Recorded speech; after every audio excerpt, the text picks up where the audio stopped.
Hi friends, स्वागत है आपका अपने चैनल इमेजिनरी रूट्स में। और आशा करता हूँ आप सब लोग बेहतर होंगे और बेहतर होते जा रहे होंगे। दोस्तों, आज आपको पूरे भारतवर्ष को मकर संक्रांति की बहुत बहुत शुभकामनाएं। और दोस्तों, प्लीज़ मेरे चैनल को लाइक, शेयर एंड सब्सक्राइब करें। भाई को आपके सपोर्ट की ज़रूरत है। और चलिए आगे अपना टॉपिक शुरू करते हैं। आज का टॉपिक ही दोस्तों हमारा मकर संक्रांति है, और उसके पश्चात एक और है जिसे हम लोक त्यौहार बोला जाता है उत्तराखंड में, कुमाऊं में, जिसे बोला जाता है घुघुतिया। पहले हम मकर संक्रांति पर आते हैं, मकर संक्रांति से शुरू करते हैं। तो दोस्तों, आपसे बहुत से हमारे बीच में जो ज्ञानी जन लोग बैठे हुए हैं, उन सभी को पता होगा कि आपके इस समय ज्योतिष के हिसाब से तो कहा जाता है कि राशि परिवर्तन होता है। सूर्य देव आपके धनु राशि से निकलकर मकर राशि में प्रवेश करते हैं, इसलिए इसको मकर संक्रांति बोला जाता है। और वेदांत की दृष्टि से भी आपके ये संक्रांति कई हिसाब से चलती है ना। इसमें आपके बहुत सारे पैटर्न हैं जो मैं आपको आगे को बात करते करते अभी आपको बताऊंगा आगे। इस वक्त तो फिलहाल तो मैं आपको ये बताना चाहता हूँ कि देखिए, ये जो मकर संक्रांति है, ये हमारे धर्म में ये कहा जाता है कि आपके सूर्य इस समय दक्षिणायन से निकलकर उत्तरायण में आ जाते हैं। और इससे जुड़ी भी बहुत सारी बातें हैं, जिसमें कि मेनली जो मैं आपको बता रहा हूँ वो ये है कि उत्तरायण में ऐसा होता है कि 6 महीने के लिए, जैसे हमारे 12 मास चलते हैं, अगर आपको 12 मास की हिंदी व्याख्या पता हो कि क्या कहा जाता है पुराने हिसाब से हटकर, तो वो होती है चैत्र, बैसाख, जेठ, आषाढ़, सावन, भादो, आश्विन, कार्तिक, मार्गशीर्ष, पूष, माघ, फाल्गुन, ऐसे करके 12 मास होते हैं। तो अभी उस हिसाब से ये 11वां महीना है। ये अभी 11वां महीना चल रहा है। हमारे जो कैलेंडर चलता है विक्रमी संवत, उसके हिसाब से अभी हम 11वें महीने में चल रहे हैं। और अंग्रेजी कैलेंडर के हिसाब से तो अभी हम पहले के आधे में पहुंच गए हैं लगभग। और आज से दिनों की जो टाइमिंग है, दिनों का जो समय है वो बढ़ जाता है, रातें छोटी हो जाती हैं। और दक्षिणायन में इसका बिल्कुल विपरीत होता है कि 6 महीने सूर्य थोड़ा दक्षिण दिशा की ओर को चले जाते हैं, और आपके जो रातें होती हैं वो लंबी होती हैं, और जो दिन होते हैं वो छोटे होते हैं। बहुत सारे आपके इसमें ऐसे उठक पुठक है। और इसके अलावा आपके इस समय आपके जो पुराना जो पतझड़ का जो सीज़न होता है, वो भी अब शुरू होके, अब जब सूर्य किरण से बिल्कुल झड़ जाएगा, अब आपके नए जीवन की शुरुआत होगी है फाल्गुन में, बढ़िया करके वसंत तक तो बढ़िया हो जाता है। तो ये है। अभी बहुत से लोग कहीं इसी त्यौहार को बावन पुराण में जो आपके कहा जाता है कि वो जो वामन देव ने आपके 3 पग भूमि ली थी, वैसे करके नीचे कर्नाटक साइड में आपके पोंगल बनाया जाता है। कर्नाटक के केरला में पोंगल बनाया जाता है, जो कि कहा जाता है कि शायद पहले किसी दैत्य की पूजा होती है। दैत्य क्या, वो वहाँ का तो वो गॉड ही हैं। और उन्होंने ज़मीन दी और खुद भगवान को अपना गेट कीपर भी बना लिया, चौकीदार भी बना लिया, और साथ ही साथ आपके दान शिरोमणियों में उनका नाम आता है। और भी बहुत सारी बातें हैं, इस पर भी आपके वीडियो बनाए गए हैं पहले भी आपके। अगर आप कहेंगे दोबारा से अगर उन पर ही बनाना है तो उन पर भी बन जाएगा। और ऐसे ही आपके जैसे लोहड़ी आती है, लोहड़ी भी बनाई जाती है इसी में ही। इसमें आपके नई जो फसल होती है वो चढ़ाई जाती है और नए उसका आगाज़ होता है। तो ऐसे करके हमारे धर्म में बहुत सारी गहराई से जुड़ी हुई चीज़ें हैं। और आपको एक और चीज़ पता होगी कि आपके, मैं भी एक बार जब, मैं भी वैसे तो मैं एक बार मैं नीचे गया था गुजरात में, तो मैंने वहाँ देखा कि वहाँ इस दिन पतंगबाजी बहुत होती है। और अभी तो रिसेंटली कोई जर्मनी के कोई आए हुए भी थे भारत पर, तो उनके साथ भी आपके प्रधानमंत्री जी पतंग वतंग उड़ा रहे थे, सुनने में आया। और पतंग का वहाँ बहुत तगड़ा महोत्सव चलता है। हालांकि ये होने को तो और जगहों में भी चलता है, लेकिन जितना ज़्यादा इसका क्रेज़ नीचे है या फिर आपके यूपी साइड में है, उतना तो मैंने और कहीं देखा नहीं। नीचे तो मैंने इसका कुछ ज़रूरत से ज़्यादा की, वहाँ तो इतनी बड़ी बड़ी पतंगें उड़ती हैं जिनका कोई हिसाब नहीं होता है। मतलब एक अंतर्राष्ट्रीय किस्म का ही होता है वो काइट शो, और वो बहुत ज़बरदस्त होता है। और वहाँ इस दिन, आज के दिन वहाँ गजेटेड हॉलीडे होता है। बहुत जगह होता है, बहुत जगह नहीं होता है, लेकिन वहाँ तो मैंने बहुत गजब देखा है इसका। अच्छा चलिए दोस्तों, ये तो सब आपके लगी रहेगी। अब जो है मैं आपको वो बात बताता हूँ, जो बात बताने के लिए मैंने आपको अभी थोड़ी देर पहले आप लोगों से मैंने जो जिक्र करा था, और वो जिक्र मैंने ये करा था कि आपके जो हमारे धार्मिक दृष्टिकोण में आपके जो बताया जाता है, वो कहा जाता है कि 67 साल में सूर्य की परिक्रमा में 24 घंटे बढ़ जाते हैं। सूर्य की परिक्रमा में आप नोट करिए, ये बात है, 67 साल में सूर्य की परिक्रमा में 24 घंटे बढ़ जाते हैं। संक्रांति हर 67 साल में एक दिन आगे हो जाती है। ये नोट करने वाली बात है दोस्तों, आप इसको नोट करें। ये बात आपको कोई नहीं बताएगा, ये बहुत गहरी, और आपके ये बात आपको सूर्य पुराण, सौर पुराण, इनमें आपके देखने को मिलेगी, पढ़ने को मिलेगी। तो ये बात यह है कि 67 साल में सूर्य की परिक्रमा में 24 घंटे बढ़ जाते हैं, और संक्रांति हर 67 साल में एक दिन आगे की हो जाती है। लेकिन 14 जनवरी को ही मकर संक्रांति मनाते हैं, चाहे कभी भी पड़े, क्योंकि सृष्टि के आरंभ में इस तिथि को ही मकर संक्रांति की शुरुआत हुई थी। समझ रहे हैं दोस्तों आप? इस तिथि की शुरुआत, इस तिथि से ही आपके सृष्टि के आरंभ की शुरुआत हुई थी, इसलिए भी इस दिन को बहुत खास माना जाता है, जो कि है मकर संक्रांति। तो 14 जनवरी को ही ये मनाया जाता है ना दोस्तों? ऐसा है ना, हमें तो ना अपने धर्म से जुड़ना चाहिए, तभी हमको इतनी रोचक बातें पता चलती हैं। प्रयत्न करते रहना चाहिए, आज नहीं तो कल प्रयास सफल हो ही सकता है ना? आज नहीं तो कल प्रयास सफल होगा ही होगा। चोर, क्योंकि देखिए, अब देखिए ये बात आपको कहाँ पता चलेगी कि 67 साल में सूर्य की परिक्रमा में 24 घंटे बढ़ जाते हैं। ये बात तो नासा को भी निकालने में टाइम लगेगा, और निकालेंगे तो उनका कैलकुलेशन बढ़िया ही बैठेगा, क्योंकि हमारा जो पंचांग है वो नासा वाले, इसमें बहुत सारी वीडियोस अपलोड हुई हैं। लेकिन ये वाकई में सही है। इसके लिए अगर आप अपने धर्म से जुड़ेंगे तो आप ज्योतिष और पंचांग को पढ़ के आप निकाल सकते हैं। हालांकि आज के दौर में आपको मैं पहले ही बता दूं कि एआई से जनरेट करके बहुत सारी एप्लीकेशन है मार्केट में, और बहुत सारे आईआईटियंस जो हमारे देश के बच्चे हैं, उन्होंने भी कई सारी आपके ऐसी एप्लीकेशंस बनाई हैं जिसके ज़रिए आप ये सब चीज़ें निकाल सकते हैं। लेकिन मैं आपको एक बात बता दूं, ये सब सिर्फ कमांड फॉलो करती हैं। आप जितना बताएंगे, जितना उससे पूछेंगे, वो आपको उतना ही विवरण देंगी। अगर आप ओवरऑल भी करके बताएंगे ना, तो वो आपको शॉर्ट टाइम आंसर देगी। आपको ब्रीफली वो मतलब आपको बता ही नहीं पाएगी, आप उसको समझ ही नहीं पाएंगे। मतलब आप उसका कैलकुलेशन भी करके देख लेना। और आपको मेरा चैलेंज है, ये आप मुझसे चैलेंज ले लीजिए, अगर आप किसी एआई प्लेटफॉर्म से या किसी एप्लीकेशन की मदद से अगर आप देखना चाहेंगे, आपको कभी भी सटीक जानकारी मिल ही नहीं सकती है।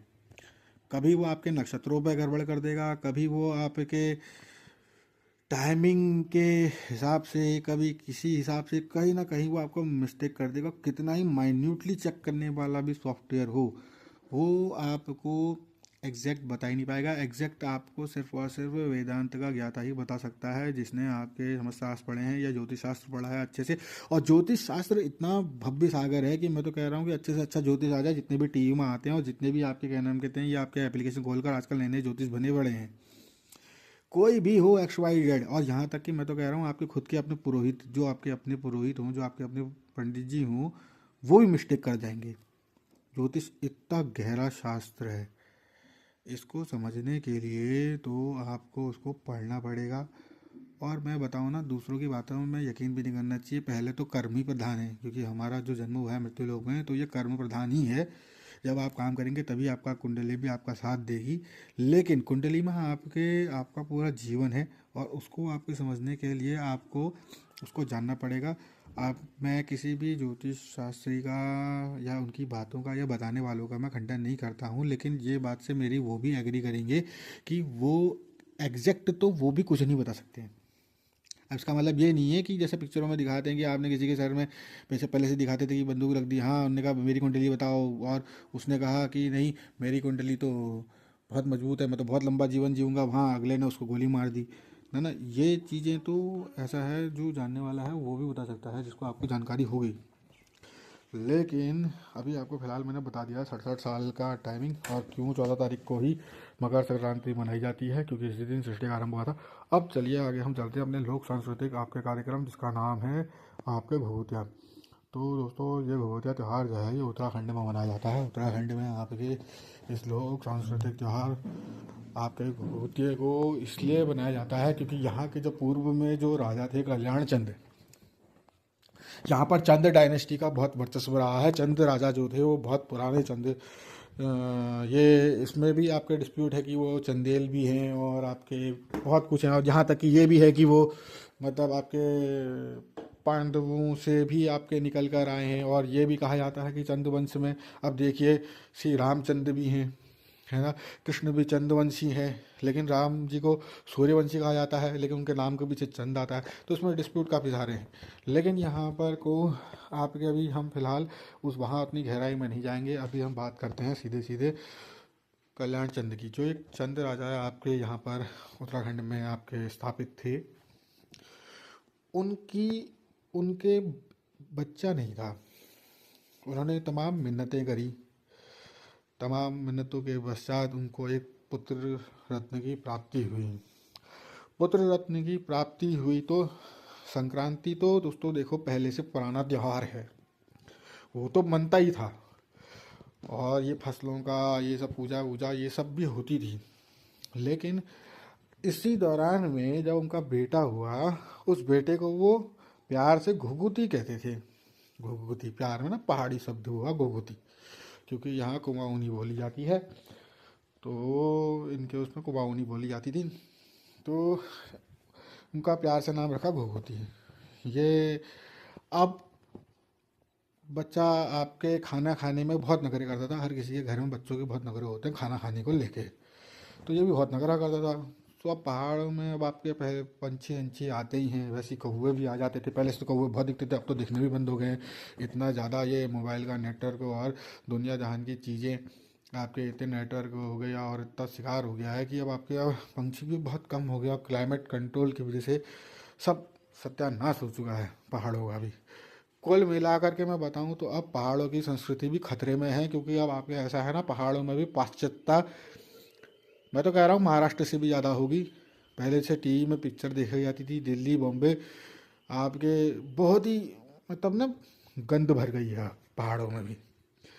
जो वहाँ तमाम फैशन चल रहा है, जो वहाँ तमाम हो रहा है पहाड़ों में, पहाड़ों के हाल भी बेहाल है। जैसे तैसे करके मतलब काम चलाओ हो रहा है मामला। अभी ऐसा नहीं है कि बिल्कुल ही ख़त्म हो गया है, लेकिन लोग बाग अब दिखावे में ज़्यादा, आडंबर में ज़्यादा आ गए हैं, करते नहीं हैं, मानने वाले नहीं हैं। और क्रॉस ब्रीडिंग अपनी चरम पर है। हर घर में या हर घर छोड़ के दूसरे तीसरे घर में क्रॉस ब्रीडिंग है। बच्चों ने अपने मन से विवाह कर लिए हैं, जातियाँ सब नष्ट हो गई हैं, वर्ण व्यवस्था रही नहीं पहाड़ों में भी। अब पहले से बहुत कुछ होता था, अब सब खत्म हो गया है।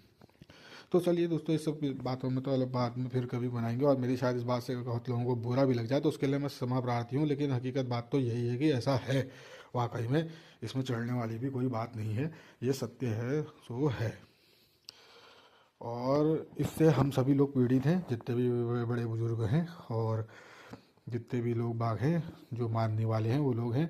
अब कुछ लोग आपके अब पढ़ाई में इतने ज़्यादा आगे बढ़ गए हैं, उन्होंने समाज इतना ज़्यादा देख दिया है, ये टीवी सीरियल और ये दुनिया जहान की चीज़ें देख के उनका दिमाग हो गया ख़राब। अब धर्म से तो उनको मोहब्बत रही नहीं, उनको बस दिखावा हो गया। जैसे आजकल पहाड़ों में भी वो बहुत चलता है, क्या कहते हैं उसको, एक व्रत होता है, वो उसका नाम है आपके कड़वा चौथ। वो पिक्चर देख देख के लोगों ने कड़वा चौथ के व्रत रखने शुरू कर दिए।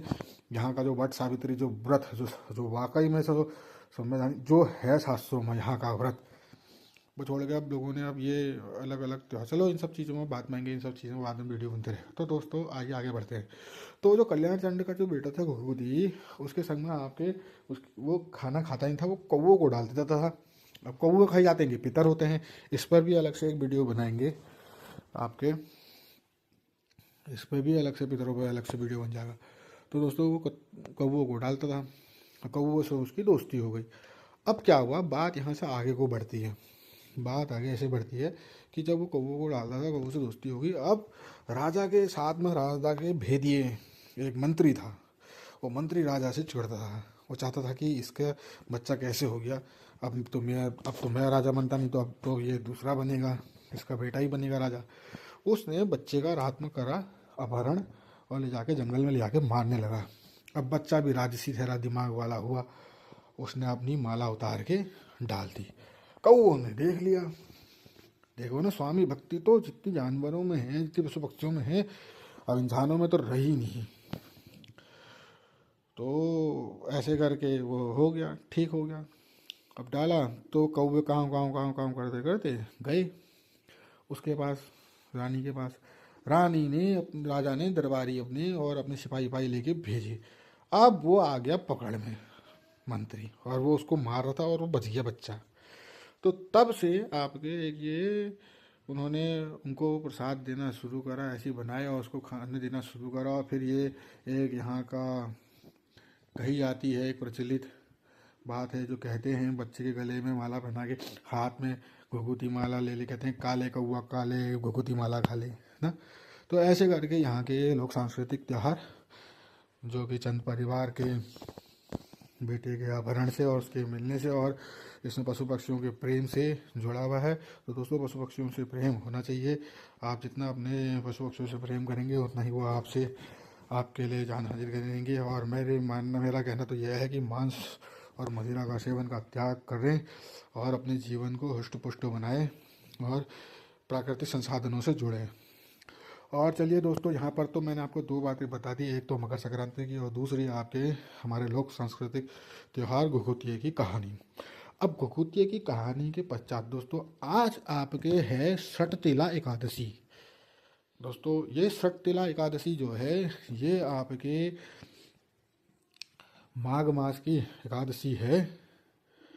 और ये एकादशी दोस्तों आज मकर संक्रांति और लोक सांस्कृतिक त्यौहार घुघुती के आपको बहुत बहुत बधाइयाँ। मकर संक्रांति और घुघुती की आपको बहुत बहुत बधाइयाँ। और साथ में आपको सटतिला एकादशी व्रत की भी बहुत बहुत शुभकामनाएं। आप सभी हरिभक्तों को मेरा आपके सादर नमन है और प्रणाम है।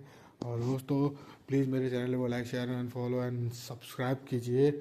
और मिलते हैं दोस्तों अपने नए वीडियो में बहुत जल्द। उससे पहले मैं आपको फिर एक बार पुनः आपसे मैं कह देता हूँ दोस्तों, अगर मेरी किसी बात का अगर आपका बुरा लगा हो, कुछ बात अगर कहने में अगर आपको मेरी बात से अगर पीड़ा हो, तो उसके लिए मैं आपसे हाथ जोड़कर क्षमा प्रार्थी हूँ। वैसे तो मुझे ये सब बातें नहीं बोलनी चाहिए शायद आपके, लेकिन ऐसा है, ये हर किसी के मन की एक व्यथा है जो आजकल जो चल रहा है। जितने भी पुराने बड़े बुजुर्ग हैं, ये शायद उनकी मन की बात है जो मेरे मुंह से निकल गई। अगर फिर भी अगर आपको अगर मेरी किसी बात का अगर बुरा लगा हो, तो उसके लिए मैं आपसे हाथ जोड़कर मैं माफ़ी मांगता हूँ। और मेरा विनम्र निवेदन है, कृपया अपनी पुरानी संस्कृतियों को अपनाएं। दिखावे पे ज़्यादा जोर ना डालें। दिखावे से आपके सिर्फ और सिर्फ आपको धोखा ही मिलेगा। और आपके अपनी पुरानी चीज़ों से आपको कितना प्रेम मिलता है ये आप सभी को पता है। जितने समय लोगों ने बीच में लॉकडाउन में अपनी भागम भाग वाली ज़िंदगी में, कष्ट भरे जीवन में आपके अपने परिवार के संग समय बिताया और अपनी समाज के संग में समय बिताया, तो आपको देखिए कितना आनंद आया होगा। आज भी जैसे ना बहुत जगह आपके डिस्प्यूट सुनने को मिलता है कि फलानी जगह में विदेश में हमारे वहाँ देश के लोगों के संग में अत्याचार हुआ, तो हमारा खून खौल जाता है। ऐसा ही हमारे जब राज्यों में बाहर के लोग बाग आके भू कानून वाली व्यवस्था बनती है, क्योंकि हमारे यहीं के लोग अपनी ज़मीन ज़मीन बेच देते हैं और फिर आपके यही सब करते हैं, और बाहर के व्यक्तियों का यहाँ वालों के संग संसर्ग होता है, फिर उनसे उनकी संतानें होती हैं, और ऐसे ही फिर आगे और सारी चीज़ें चलती हैं। ऐसे आपके जो मिक्स कल्चर होते जा रहा है, होते जा रहा है, होते जा रहा है, इससे हमारे लोगों के लिए ही खतरा हो रहा है। और जो एक जो ये वाली बात जो होती थी ना कि आपके आरक्षण वारक्षण ये सब चीज़ें जो चलती थी, ये सब चीज़ें भी खतरे में आ गई। ये सब चीज़ें बनी फायदे के लिए ही थी, आजकल उसका दुरुपयोग हो गया है। वो ऐसे ही हुआ है क्योंकि हमारे लोग आपके बचे नहीं, और मिक्स कल्चर होने की वजह से अब वो सब चीज़ें नष्ट हो चुकी हैं। और भी बहुत सारी इसमें गहराई में है। अब देखिए, जैसे हमारे अगल बगल में ही अगर कोई हमारा जरा सा अगर कोई दबा देता है तो हमारी उससे कितनी परेशानियां हो जाती हैं। ये सब चीज़ें हमारे जीवन में चली आ रही हैं और चलती ही जा रही हैं।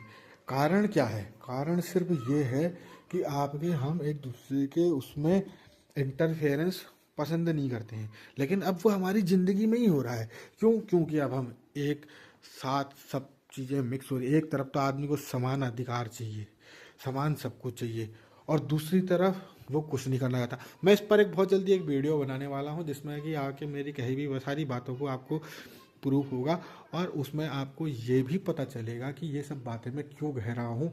क्योंकि शुरुआत से लेके आज तक अगर किसी के मन में अगर इस बात को लेकर अगर मन में अगर एक बात आ रही है कि इसमें वर्ण से लेके या आरक्षण से लेके या किसी भी चीज़ को लेके ऐसी कुछ बात है, या मतलब जाति संबंधित तो मैंने कोई बात कही नहीं, लेकिन अगर फिर भी अगर किसी मन में ऐसी बात आ रही है तो उसको उसका जवाब जरूर मिलेगा, और संपूर्ण ढंग से मिलेगा। देखिए, सब लोग एक ही हैं, सब भगवान के बनाए हुए लोग हैं, कहीं से लेकर कहीं तक कोई दिक्कत नहीं है। ये सिर्फ एक राजनीति का एक खेल है, और सत्ता ही एक ऐसी चीज़ है जो इंसान के मन में भेदभाव भर देती है। हायर ऑर्डर हमेशा नीचे ऑर्डर को दबाता है। समान तो कभी कुछ चीज़ हो ही नहीं सकती है। पांचों उंगलियां अलग ही होती हैं, रंग भी विभिन्न होते हैं, सब चीज़ें अलग होती हैं। अब जो जहाँ पर का है वो वहीं पर ही को रहे, उसी ऑर्डर में रहे, तो अपने उसमें ही रहे तो इंसान खुश रहता है। अगर आदमी ज़बरदस्ती किसी दूसरे के उसमें अगर इंटरफेरेंस करेगा तो फिर युद्ध ही होता है। अब जो लोग यहाँ से हमारे विदेश में गए तो बाहर वाला उनसे चिढ़ेगा ही चिढ़ेगा। जब हमारे राज्यों में ही ऐसा होता है कि बाहर का आदमी आता है, आदमी कहता है अरे यार ये बिहारी है, ये बंगाली है, ये फलाना है, ये आपके नॉर्थ इंडियन है, ये साउथ इंडियन है, ये पंजाबी है, ये उड़िया है, ये आपके बांग्ली है, बंगाली।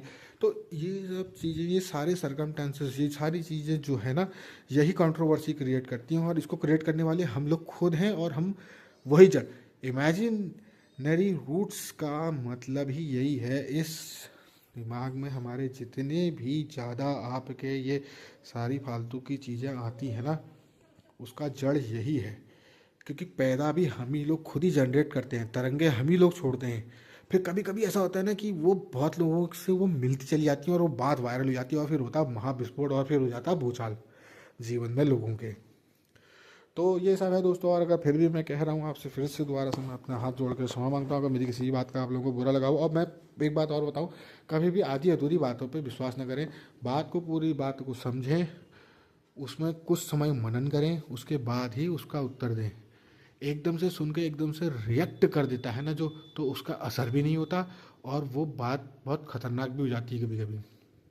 इसलिए पहले उसको अच्छे से डीपली ऑब्जर्व करें, डीपली मेरी बात को सोचें, उस पर मनन करें, उसके बाद अपनी जो भी आपकी बात है आप कह सकते हैं। मैं आपका जवाब देने के लिए तैयार बैठा हूँ।